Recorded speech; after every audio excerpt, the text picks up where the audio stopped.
Welcome, everyone, to the SoCal Car Scene Podcast, the exclusive place for coverage of car culture in Southern California and the personalities that drive it. I'm your host, Dean Marash. Please make sure you're subscribed to our YouTube channel so you never miss a show. Joining us today is Laurina Esposito, the CEO of Espo Resto and the founder of Women in Porsche. But first, we need to let you know that this podcast is brought to you by our good friends at SeaTech and SoCal Classic Car Storage.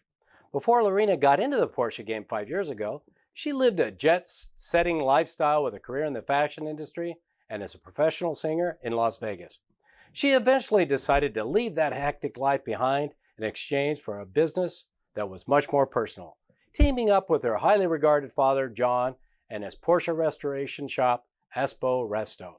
Having a Porsche expert for a dad, she learned the business quickly and became CEO of the company when he became seriously ill in 2016. In addition to her business, she seeks to serve the underrepresented community of women in motorsports world. That is why she created the group Women in Porsche. According to its social media pages, the group shares the stories and connects the women who love, work with, and drive Porsches. This group has grown to over 30 chapters throughout the world. Laurina, thanks so much for joining SoCal Car Scene. Thanks for having me. You know what? The first thing I was thinking about is, hey, you left the glam and the sequins behind in Las Vegas in your past life. Well, do you miss it? You know, there are times when I do miss some of it, but I've never been happier in something that I do. And I think that, you know, we say that, you know, when you love what you do, you never work a day in your life. And that's how it feels for me now. Right. Whereas before, I definitely felt like I was working. So, you know, I'm sure there's a lot of people that the glitz and glam and, you know, 24/7 nightlife of Vegas is for, but I definitely feel at home where I am now. Oh, that's awesome. So speaking of awesome, how cool has it been to work with your father, John, in the world-renowned Porsche restoration business for the last, 5 years? About 5 years now, yeah. You know, I think if you would have asked me 5 years ago pre this where I would be, I never would have ever said this. It was never on the radar or on the scope of my future endeavors.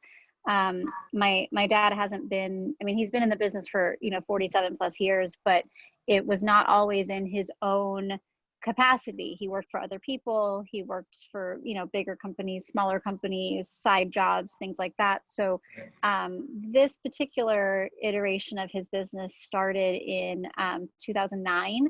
So, you know, he started by himself. And at that point, obviously never expected for it to be what it is today. And because of that, it was never something that I expected to be involved in. Right. So, you know, when I was in transition and jobs myself in the 2016 time period, he and I had just sort of casually dabbled about the conversation or in the conversation about maybe me doing some stuff to help him, honestly, with admin and social media kind of stuff. I didn't expect to be doing what I'm doing at all. And I ended up, the position I was in was being absolved. I had an offer from Coach, big company Coach. And before I accepted it, I called my dad and I went, look, it's now or never. So I'm either going to accept this job and I'm off and running with them. And, you know, I'm going to plug in, or we do this and see what happens. And I'll move back to California. And he went, let's do it. So we had no idea what my job was going to be or what I would be, you know, fulfilling.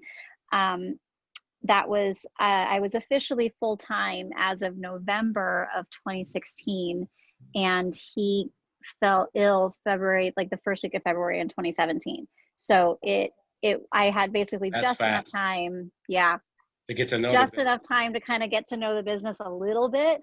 And it wasn't like he, you know, gradually got sick and I was able to like ask questions. He was out. I mean, it was like, he was essentially in a coma. Wow. So it went from like 0 to 100 overnight. And, you know, I just kind of plugged in and ran with it. And then I've sort of not looked back. During that time period of sort of being on my own, I guess you could say, I was looking for other women as support and to connect with. And I was getting so much pushback from men, you know, No who kidding. would come in That's and what go, where is the big guy women. in charge? Or, you know, where's the man who I should be talking to? Yeah. And, you know, you start looking for other women that might be experiencing the same things as you. Sure. Yeah. And I was just really surprised to find that there wasn't a platform already in existence. I was candidly disappointed, I think, in Porsche for not already having something in place. Yeah. But forever being the overachiever, I was like, I'll just do it. I'll make it happen myself. And I, you know, started Women in Porsche, and it's been amazing. Well, you know what? We have had some great guests on our show that you're very familiar with, like Sarah, Queen of Porsches, and she's really doing recycled parts business, best in the world, I think, and certainly the area. And you know, when we podcast to her, I remember her telling a similar story, where she was kind of behind the scenes working for her husband, and then all of a sudden she's out in front, and men would come in and ask the same question. Hey, can I talk to the person in charge? No, you're talking to him right here. So there's a transition for society. There's a transition for the individual. There's all these transitions happen simultaneously. But I think the more women we have in key roles in automotive industry, you know, over time, hopefully less and less of that exists. But it is a male-dominated industry. There's no denying that, right? And honestly, like my goal is to normalize women in the industry. I would actually ideally, I would love to see a time where women in Porsche isn't necessary. I would like to outgrow us and to be in a position where it's just Porsche. Sure. You know, we don't need to worry about qualifying or saying women in. Right. You know, so I think that the true understanding and the true goal of inclusion and acceptance is to be able to not have to have anything like women in Porsche. So my long-term goal would be to go away, you know? Yeah, right. But I think for right now, and that's why I say that, you know, we're dedicated to telling the stories of, and that's also part of why it's so important to me that I'm not excluding men. I have a Wednesday feature every week that I focus on the men who support our mission, because I really want for people to understand that this is about bringing together a community as opposed to saying, you know, let's just focus on the women. So Right. I'm trying to really get to that point where it's normal. Well, Jay and I plan to join you, but first we've got to get ourselves a Porsche. So once we do that, we've sold a number of Porsches, and our problem down here is every time we sell one, we fall in love. Jay's like, Dad, should I get a loan? I really love this car. This would be so good. And we're like, you know, we've got to talk to ourselves and just say, you got to let go. You can't have all It's so easy to fall in love with a Porsche, and sure is. you know, and the community too. I have to say that the culture that is the Porsche scene is unlike anything else. Sure is. You know, everybody's just so close, and it's just such a tight knit community. So it's been really fun. Hey, I want to talk a little bit more about this legacy that your father has. I in preparation for the podcast, I was doing some research just out there, kind of out on the internet, and I found there was this article talking about the top 20 Porsche restoration facilities in the world, and your facility, Espo Resto, was on it. And I thought, what a legacy your father has developed in a short period of time. I didn't know it started in 2009, and by the time you joined, it sounded like it was a very going concern. So, you know, what a great honor and a privilege to not only be part of it, but to continue to shepherd that great reputation in the community. That article I just found out about. I kidding. had a customer recently reach out to me, and he was like, I found you in this article about the top Porsche restoration companies in the world. And I was like Googling it while I was talking to him because I didn't even know that we were there. And I mean, it's such an honor and just such a blessing. And as I was going through it, I'm realizing too that we really are in a niche market ourselves, because even Very on niche. the list, you have Rod Emery and he does 356 mods.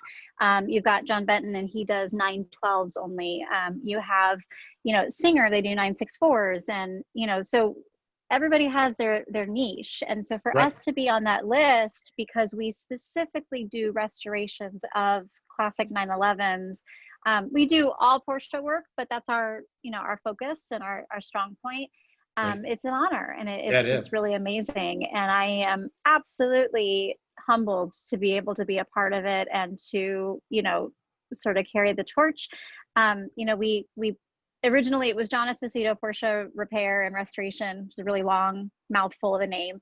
And one of the first things I did when I came in, I was like, Dad, we got to get something that's easy to say, And so he was called Espo in high school growing up. That was his nickname. So I felt like it was appropriate for us to have a moniker that, sort of went back to the idea of family and relativity.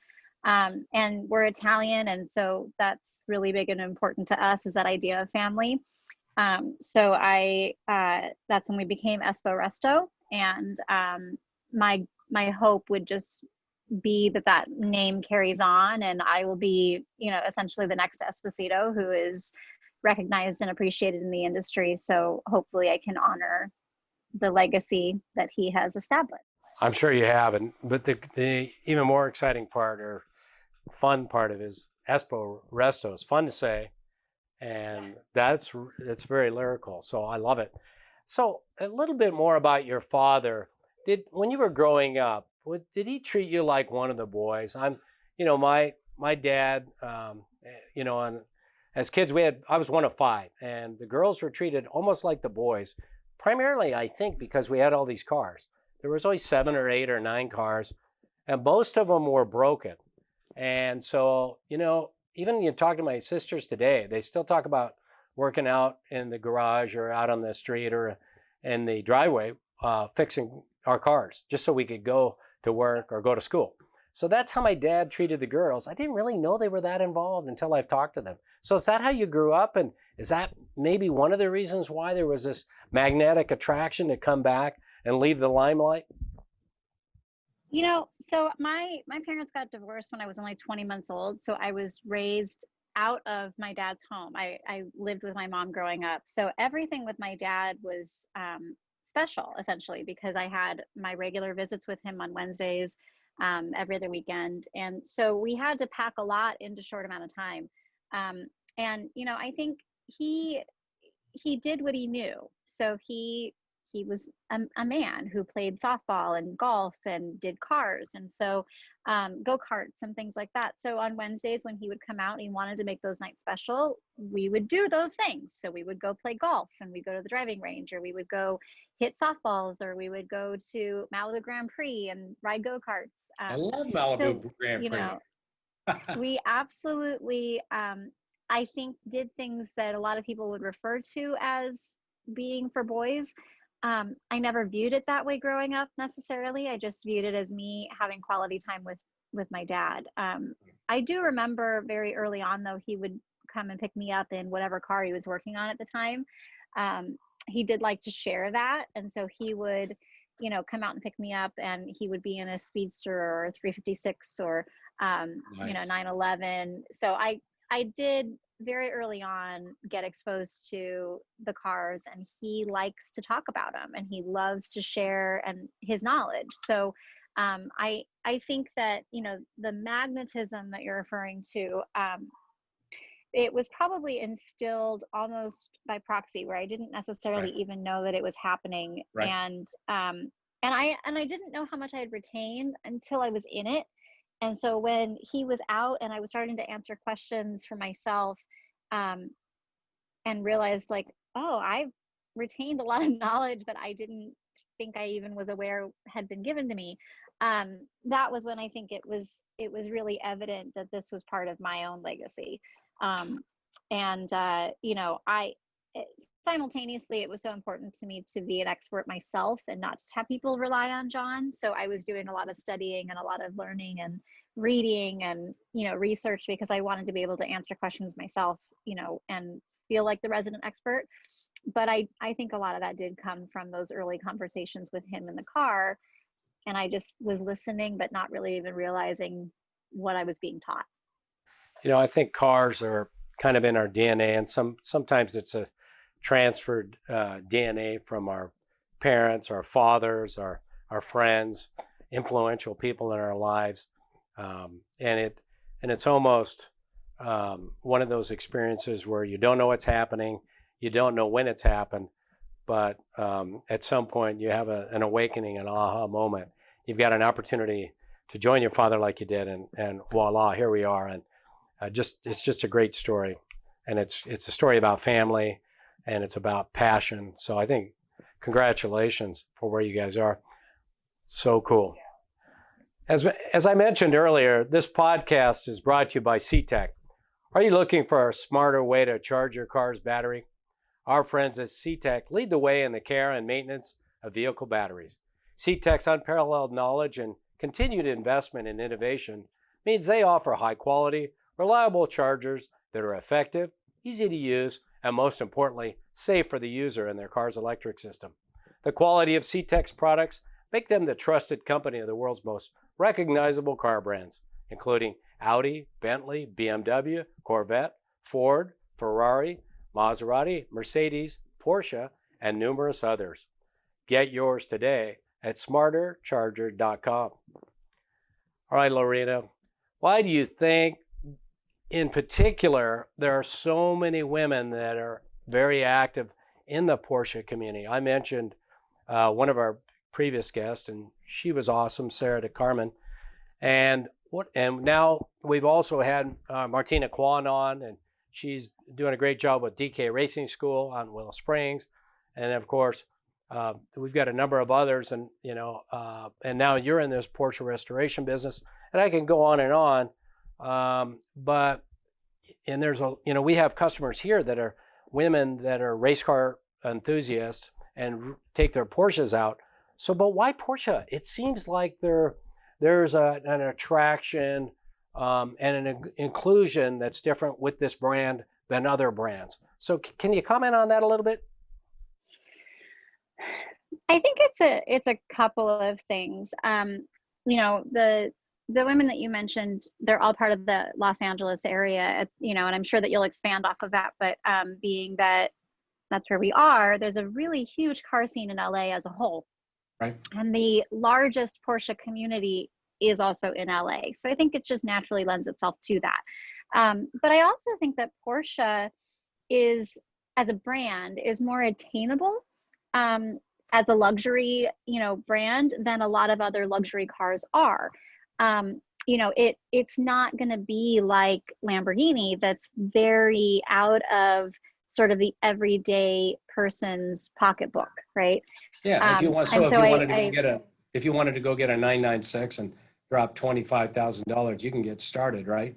Right, exactly. If and I think to that point, there's so many levels too. So you can do the old school cars and do restorations, but you can buy a 997 or a 996, or you could even do a 928 or a 944 if you wanted to kind of dabble into sort of that 80s retro mod kind of thing. Right. There's a lot of options and opportunities for women to buy their own car and feel like they're in a luxury market without needing somebody else's support or help. And I think that's one of the biggest things I have come into contact with as I've talked to these women, is they really want for there to be an understanding of the fact that they did it themselves without somebody else. It's not their dad's car. It's not their husband's car. It's their car. They made the decision to purchase it. They made the decision to drive it, and they understand it. And so I think that really is because it's attainable, and there's so many opportunities for people to do things, across the board. There are women that I know, Martina included, who have cars that are worth a lot of money. And then there are women that I know who do have, there's one woman out of Illinois who has a 928, and, they're relatively inexpensive, and she bought it because that's what she wanted, a Porsche, but that's what she could afford. And so it gave her the opportunity to do that. And I think that that's a big part of it. Porsche hasn't done as much to network to women as some other brands have. Like Mercedes has this she, you know, Mercedes She or something like that program that they offer, and I think that they have done a really good job of that. But I also think that there's something about Porsche that is naturally feminine in the look, and it is probably very attractive to women as well. It's a great point. We sponsored the PCA Club Concours d'Elegance down in Dana Point a couple years ago for my business. We had a booth and everything, and you know, we do support local car shows, car clubs, you know, as a part of our business, and some small and big. But when I was down there, what I find is it's a very family-oriented activity where it's not just a bunch of men at the car show. At that Porsche, you know, the wives were and the significant others were with the person that was driving the car, and or maybe they brought two cars. So I think it's very inclusive. It seems like you know, significant others are part of the experience, as opposed to, hey, you know, somebody's going to the Corvette Club or the Mustang Club, and they're going to some boring meeting, and so have fun with that. It just seems very inclusive of, you know, the, you know, quote unquote, the family and the significant others. Definitely in Southern California for sure. You know, I have been educated, you know, as I've been doing this, about how women are included in the motorsport and car world, in the world internationally, as we've gone through this. You know, I would have expected, for example, that Germany, being the headquarters for Porsche, would have this amazing, you know, women's market, and they don't. Right. So it's been really eye-opening for me across the board to kind of start to understand how women are seen and included in independent markets. But I think that we are in a mecca that allows for us to sort of set the example and set the tone for what it should be and what it can be across the board. And I would hope that other people will start to kind of go, oh, we can include women, and they do really want to be involved. Yeah. And, you know, what you see here with wives and girlfriends and stuff being included is, like I said earlier, should be the norm. So hopefully we'll start to see that unfold more as we grow. Yeah, and then we've had a customer, Connie Summers, or if I pronounce her name right, she's got a garage full of Porsches, and she used to be a customer of ours, and then until she could build her lifts in her garage, and then she no longer needed our services, right? But she's out there tracking them and enjoying them, and you know, she's setting the tone for what I think is, you know, an active women in the Porsche community. But again, sometimes that's through our lens. And like you said, SoCal's a special place and somewhat the Mecca. And so not representative necessarily of the rest of the world, and for that matter, the rest of the country. So I think it's easy to kind of see it through our lens as opposed to opening yourself up to the other perspectives. And you got to travel. Exactly. You know, I think that, you know, despite, interestingly enough, like I said, I started this because I was getting pushback even in LA about being a woman in this industry. But I think that even still, I'm fortunate to be where I am, because there is just a natural tendency and inclination to be more open as a whole, in a, you know, much more liberal state, much more liberal city, you know, than a lot of areas in the world. So even with what I get, and that, you know, some of that negative side of it, I've been very blessed to be a part of a community that is much more open to inclusivity. That's great. I want to go back to your father for a second. And is there a project that you and your dad worked on, like a Porsche that you guys built together, that you know, just you're really fond of, and you guys still talk about or have that car around? You know, we didn't really do anything as I was growing up. It was all very much dad did his thing, I did mine.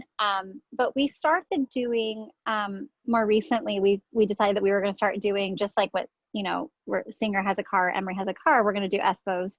And so I'm really excited about what we're producing now. And so we do one-off cars that have custom flares that John designs. And so instead of taking, like, for example, Singer takes a 964 and they backdate it and they make it look like an older car, but it has all the modern amenities. We kind of flip the script on that. We take an older 911 model and we make it modern. So we add things like air conditioning or, power windows, brakes, and things like that, so that we can sort of give somebody a best of both worlds option where they can, have a vintage car that has a vintage VIN number and has the value of that, but that can be a daily driver. And I'm really proud of what we're producing with those and what we've seen, in terms of our customer involvement there. It's just been very well received, and to have a car that says Espo on it is really fun. So it sounds like it's evolved into, kind of your own special design. And is this what makes, your father and your business, Espo Resto, unique? Is kind of, you got your own look and feel, and people have kind of grown to expect what you're providing when they walk in the door? Is it this? Yeah, I think that my dad has a quote that he's known for, and he says, "I don't ask for much, I just ask that it's perfect." And he has that coupled with an understanding that humans are human and that they'll inherently make mistakes. And so we understand that our team is, we ask that they do it perfect, but they might make mistakes. And so one of the things that we also do is we stand behind our work, and if somebody's not happy with something, we always make it right. And so we have sort of this attitude, and this goes back to the family part of it, of we want to make sure that if you're a customer here, that you're part of the family. And so no matter what, we're going to work to make sure that you're really happy with what you get, whether it's fixing one small dent on a fender or we're doing a complete restoration, that you feel like you're an Esposito as well. And so I think that more than even the cars that we produce, it's the atmosphere and the environment of that I'm really proudest of. But I think being able to stay relevant in the industry was really important to me, going into my background in business and going, how do I take my knowledge and my skills and expertise and apply them to what we do here? We have to constantly stay current with the market and understand what's happening in the business world. And so we needed to come up with something that made us unique and special. So that's why we started introducing our own version of what's out there, so that if somebody said, immediately when somebody says, I have an Emery, what that is. So right. we were like, we need to kind of be a part of that community. And so when somebody says, I have an Espo, what that is. And we really are working hard to make sure that that's a part of our future. Well, it makes complete sense. Thanks for walking us through that. So, Laurina, now you need to tell us about this 912 Targa that you're restoring with some of your fellow women in Porsche. Can you give us an update on this? Is this a secret? What's going on there? Yeah, I mean, it's not really a secret. Good friend of mine has had this car for years. She got really fortunate with how she got it. Her grandmother had a 912. She always wanted to have one as well, kind of an homage to her family. And they found this car, 10 years back ago at least, and she was able to acquire it for about $5,000. She and her dad were going to do it together, and it just never happened. And so ultimately, through meeting her and through me being here, and with Women in Porsche, we decided to make it a Women in Porsche build. And so we're working on it sort of in our free time, I guess you could say. So we do weekends and, as often as we can. It's been really amazing because we are filming the process and trying to, I think, show the world that women are capable of doing this as well. So we've done a full strip down of the body of the car, and done a lot of work to sort of assess what needs to be done. And we've removed the outer and inner rockers, and we're getting ready to do some welding and some sheet metal work on the rockers and the floors and things like that. So it's an amazing project. she's still deciding what she wants to do with color.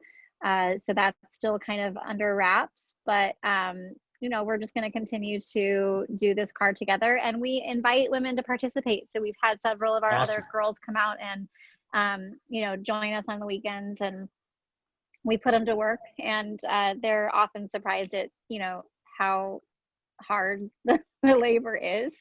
Yeah. But you know, I think it's also really liberating for them, because they spend a day with us, and they do this really hard manual physical labor, and they go, wow, you know, A, it is really hard, and they're exhausted, but B, they're so proud of themselves at the end of it, because they accomplished something that a lot of people don't think they can do. So, you know, we're really proud of being able to offer anybody who wants to participate the chance to do that. That's awesome. I bet everybody loves it. I can't wait to see those videos and the pictures and the, you know, as you reveal it. We just had a customer in here. He's very creative, and he's cutting up on a GT40 Superformance Mark I. And he loves to share it online, Instagram, as he does it. And people are like, oh man, I don't know how you do it. How do you have the courage to cut into that, you know? And I talked to him today. I said, well, how do you have that courage? And he said, honestly, you do it enough times, and at some point you realize, hey, if I make a mistake, I can fix it. It's not the end of the world. And so after you made enough mistakes, you realize most everything can be fixed. And so I think maybe there's some truth to this of just getting comfortable doing things that you're not necessarily comfortable with. Exactly. And I think, you know, for me, it's always I don't know, my MO, my personal mantra, I guess you could say, has always been make it work. And, you know, say that you can, and then make it happen. So I just have always believed inherently that I can do anything that comes my way, or that I set my mind to, and then simultaneously believe that others can do the same. I think that it's a lot of this is mind over matter. And so when you approach something with that attitude, and you go, I absolutely can do this, and I'm going to make it work no matter what, what you're able to accomplish is pretty remarkable. Yeah. Hey, so is there another project that you're working on? I don't know if this is one that you're involved with the women in Porsche on, but it's a 1973 911. I'm not sure if it's a turbo or not. Is that project ongoing, and who's involved in that? Can you tell us a little bit about that?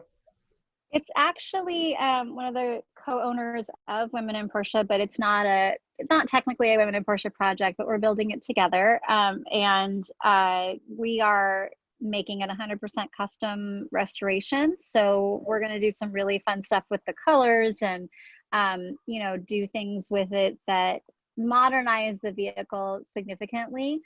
We want to kind of do an RSR look. You know, some really neat things with, like, you know, dual intake, and Nice. maybe some, you know, louvers and things like that really are exciting and dynamic in terms of the look of the vehicle. So I'm excited about what that's going to be. It's a Targa as well. So we're looking at doing maybe like a carbon fiber top, and just some really fun things. So hopefully that'll morph into something that is really exciting. But right now it's just in the very early phases. So we're just kind of launching it. Can't wait to see it. Can't wait to learn more about it. Speaking of crazy colors, and just seems like colors have evolved lately in all, whether it's a Ferrari or a Porsche, but you know, we're seeing a lot more grays now and greens. I'm really heavily attracted to Peter Nam's Gunter Works green Porsche 400R, or whatever it's called.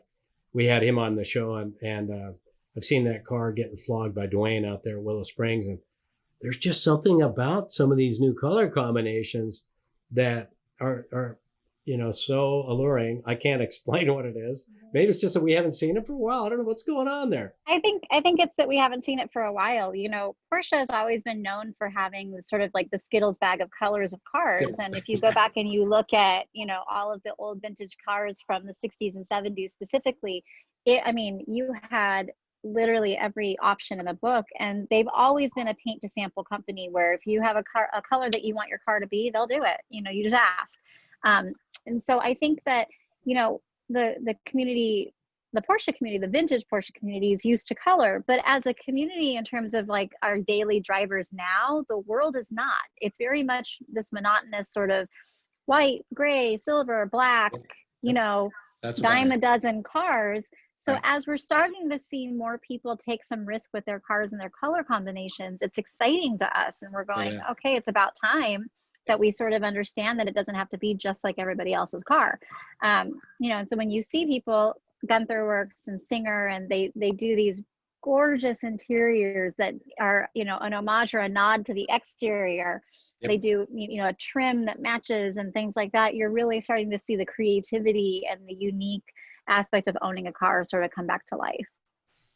So speaking of design and, this notion of artistry and, Porsche restoration or Porsche design, does your previous life, which was very talented, obviously, you were singing, you were involved in fashion. How did that impact your involvement in, this restoration of Porsches? Do you feel like you bring those skills and it really has had an impact on the output of the cars and how the look and the feel, or maybe the design of these restorations? I think it's much more closely related than a lot of people would initially think. Being in high-end fashion, I'm dealing essentially with the same clientele. The same people who would buy Coach or would buy, Tory Burch or Prada or any of those high-end brands are the same people who are going to do, a restoration project like this, or who are buying Porsche today. So, Right. I'm still kind of dealing with the same people in that regard.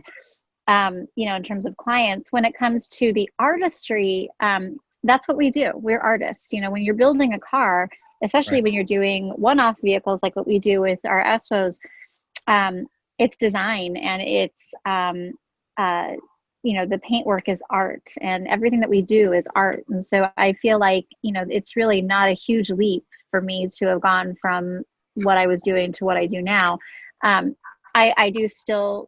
I'm still very much involved in music and performance and things like that. So that's not something that I've let go of, Right. because that's such a inherent part of your soul.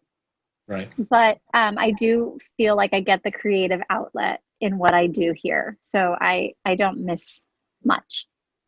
Yeah, it's, we've had this conversation with many of our guests who, have almost the duality of two lives. There's this, what you're good at, or maybe how you make a living.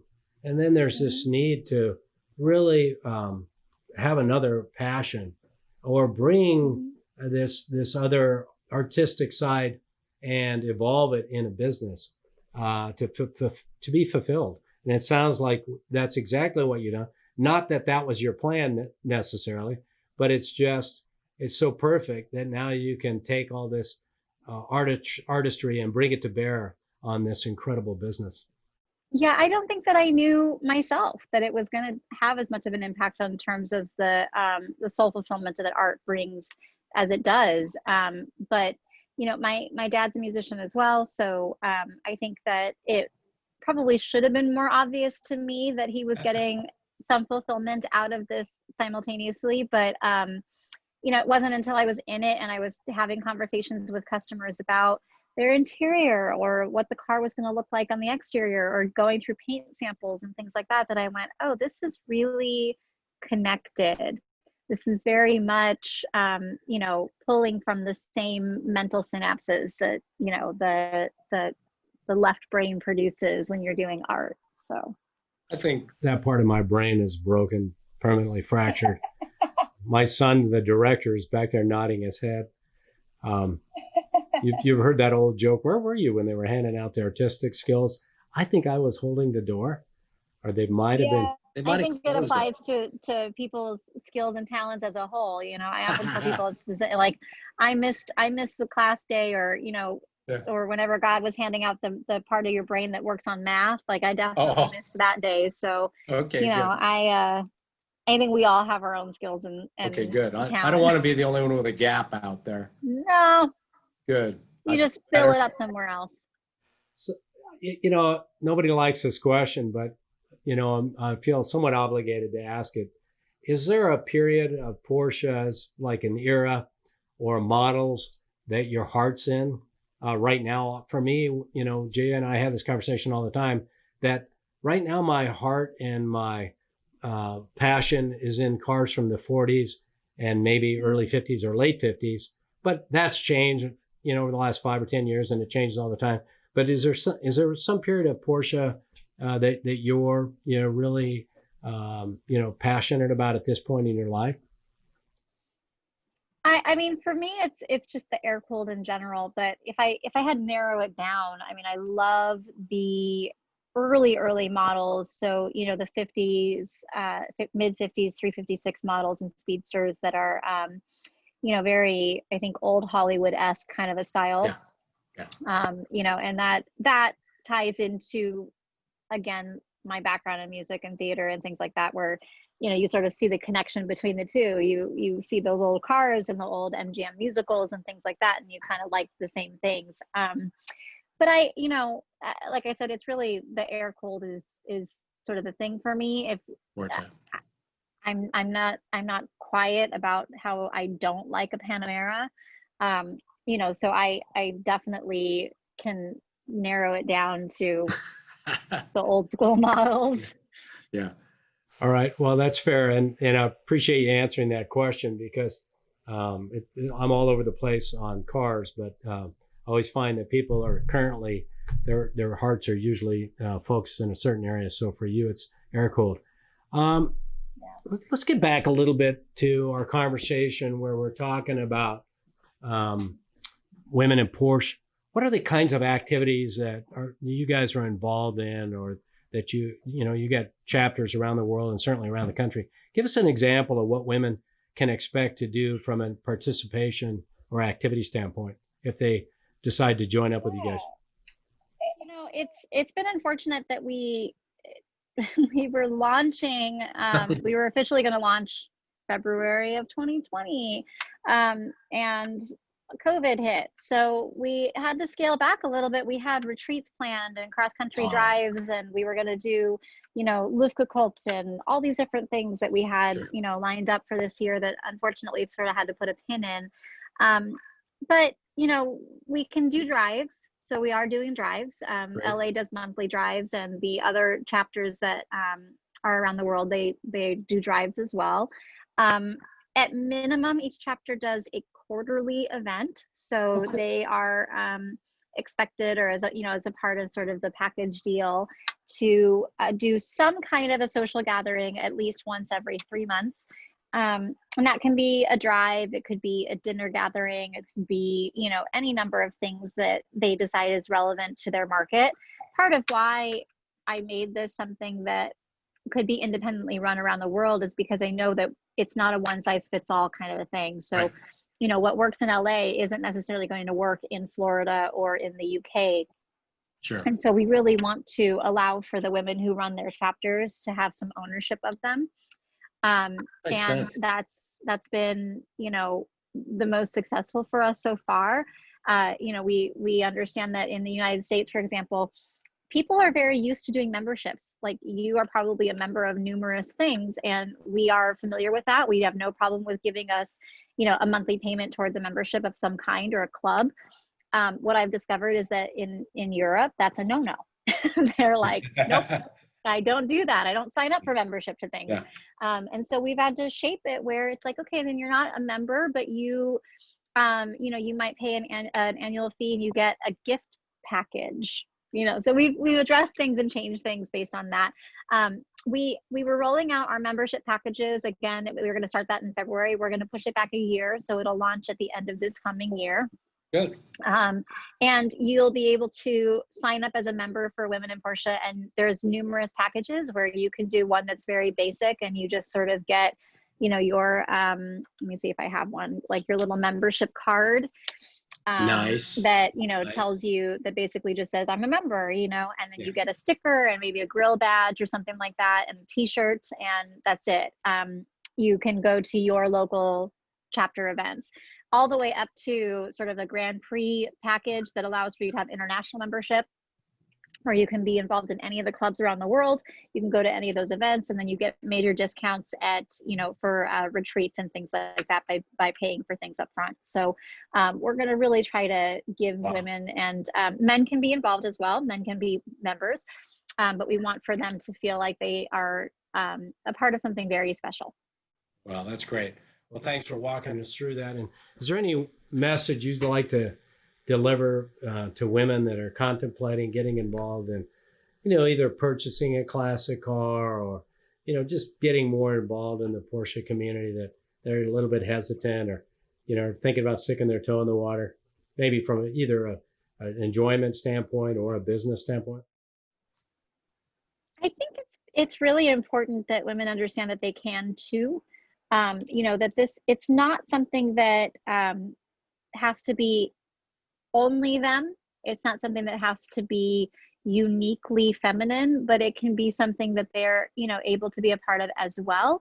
Right. And that they can feel empowered to make decisions on their own about the things that they like and that they enjoy. One of the things that I love so much about what I've discovered with women in Porsche is I have members all over the world right now who don't own a Porsche yet. That's specifically why our mission says who love, work with, and drive the cars, because we understand that the Porsche community isn't exclusive to the people who own the cars. And so you said earlier, we need to hurry up and get a car. You can, but you can be a participant without having your own. And so we want for people to understand that part of the Porsche culture is simply just loving these cars and understanding how great they are, as a whole. Well, we've been running this business now for about 5 years. And let me tell you, we've seen, quite a number of different Porsches. And it's a process of falling in love for us, not having been exposed. Because, the cars I was around when I was a kid and as I grew up and then throughout my life. And now that I've had the opportunity to care for many, and many of them investment grade and all different years, all the way from brand new, all the way back to the 50s, 356 and the speedsters that you were mentioning. It's easy to understand what happens. Then you go to the Porsche Driving Experience Center and then you're really in trouble. They're just, you get the bug. Yeah, there's something special about it.